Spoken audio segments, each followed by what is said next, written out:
اللہ تعالیٰ جل مجد العظیم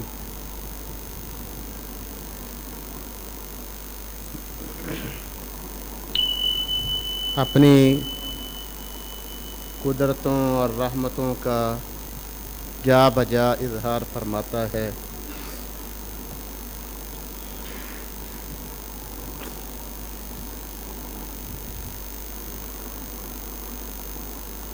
اس رب کریم کی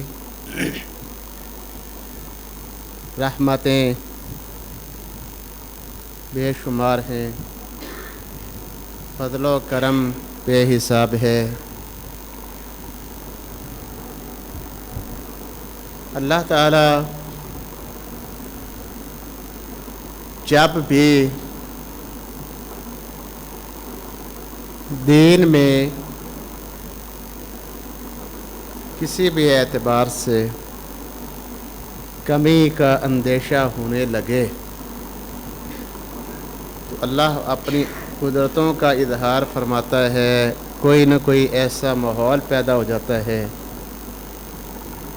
کہ ظاہری طور پہ دین پہ اور دین والوں کے لیے جو کمزوری کے آثار ہونے لگتے ہیں وہ پھر سے ایک نئے ولولہ کے ساتھ، نئے جوش اور جذبہ کے ساتھ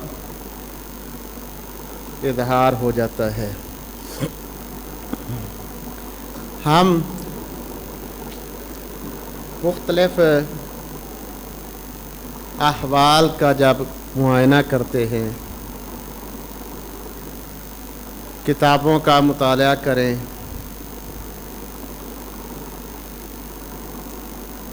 تو جو نچوڑ اور خلاصہ میسر آتا ہے وہ ایک ہی ہے کہ اللہ کے نام کی سربلندی کی خاطر جب تک قربانی نہیں دی جاتی تب تک کامیابی نہیں ہے۔ ہر کامیابی کے حصول کے پیچھے قربانیاں ہوتی ہیں، ہر کامیابی کے پیچھے قربانی ہے۔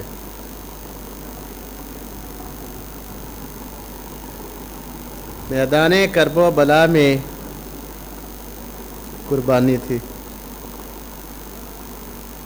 اگر وہ قربانی نہ ہوتی، وہ جہاد نہ ہوتا تو آج دین کا نام لینے والا دنیا میں کوئی نہ ہوتا۔ آج جو ہم اللہ کا نام لے رہے ہیں، رسول اللہ کا نام لیتے ہیں، آج جو ہماری مساجد اور مکتب زندہ ہیں، آج جو ہماری خانقاہیں بیدار ہیں، آج جو ہمارے دین سکھانے والے موجود ہیں، یہ سب کا سب میدان کرب و بلا کی قربانیوں کی نشانیاں ہیں۔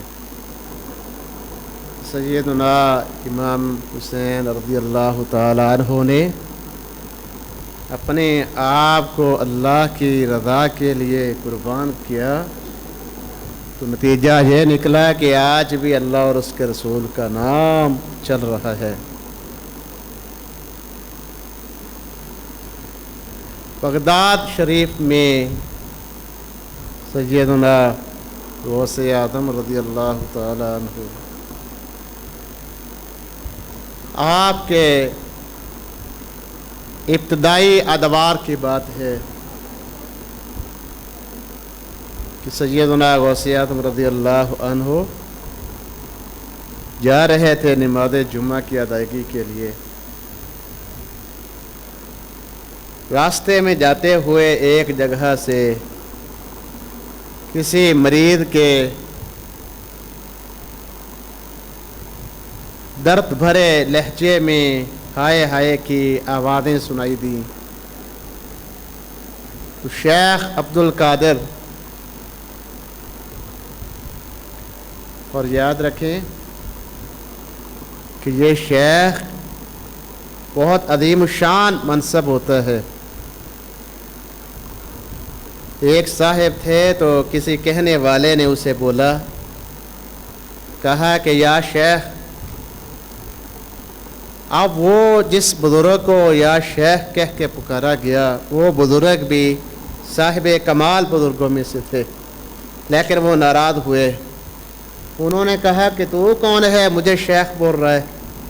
شیخ تو شیخ عبد القادر ہیں، شیخ تو شیخ عبد القادر ہیں، تو مجھے شیخ کہہ رہے ہیں۔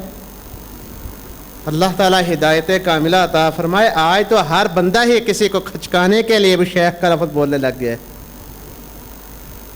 کوئی اور لفظ نہ آئے تو شیخ شیخ شیخ، ہر بندہ شیخ کہلوانے کا حق نہیں رکھتا۔ تو غوث اعظم رضی اللہ عنہ جو علم دین مصطفی کے حقیقی پاسباں تھے،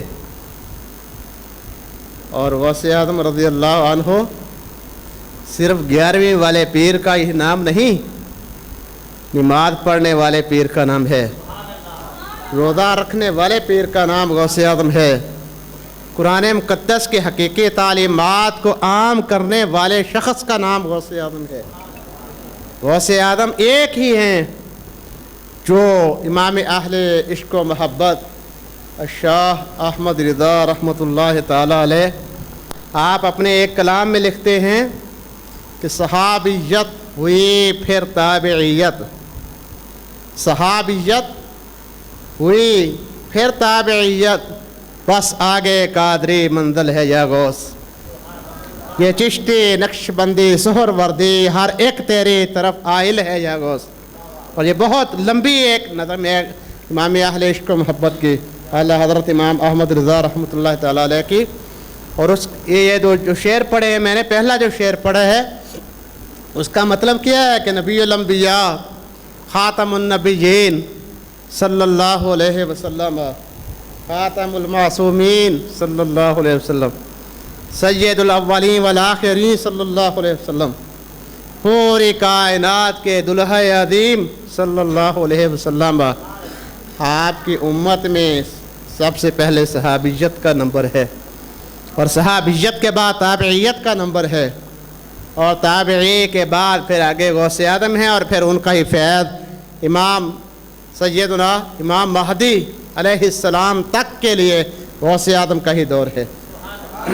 آج ایک دلچسپ بات بھی آپ کو سناؤں کہ سیدنا غوث اعظم رضی اللہ عنہ کے پوتے، جنہیں حضرت غوث اعظم رضی اللہ عنہ نے وصیت فرمائی کہ اے میرے بیٹے، سیدنا مہدی امام مہدی کو میرا سلام کہنا ہے، امام مہدی کو میرا سلام کہنا ہے۔ اور وہ غوث اعظم کے پوتے کہ آج بھی اس دنیا میں موجود ہیں اور اللہ کے مقربین کے جنازوں میں شامل ہوتے ہیں، اور ان بزرگوں کی غوث اعظم رضی اللہ عنہ کے پوتے جو ہیں، جنہیں غوث اعظم نے امام مہدی تک سلام بھیجا ہوا ہے، اس عظیم الشان شہزادے کی زیارت کرنے والے بزرگ کی زیارت کرنے کا اللہ نے شرف عطا فرمایا ہے۔ الحمدللہ علی احسانہ۔ تو غوث اعظم رضی اللہ عنہ صرف 11ویں منا لینے والے بندے کا نام نہیں ہے کہ غوث پاک کی یاری ہے جی مہینے بعد لنگر پکاؤ اور کھاؤ پیو اور سو جاؤ، نہیں۔ غوث اعظم کی تعلیمات میں کیا ہے؟ نماز کی پابندی ہے، روزہ حج و زکوٰۃ کی پابندی ہے، قرآن و حدیث کی تعلیمات کو پھیلانے والے عظیم الشان شخصیت کا نام غوث اعظم ہے۔ اور یہ غوث اعظم وہ ہے کہ جن کی سیرت میں مستند ترین کتب میں یہ موجود ہے۔ آپ کا ایک ایک وعظ اور ایک ایک درس سننے کے لیے جو لوگ آتے تھے وہ 2 4 5 600 نہیں ہوتے تھے، 70 80 ہزار تک کے لوگ ہوتے تھے۔ اور غوث اعظم کے زبان فیض ترجمہ سے جو الفاظ وارد ہوتے تھے وہ لوگوں کے دل و دماغ پہ اتنا اثر کر جاتے۔ کتب سیرت میں موجود ہے کہ غوث اعظم کا واعظ سنتے ہوئے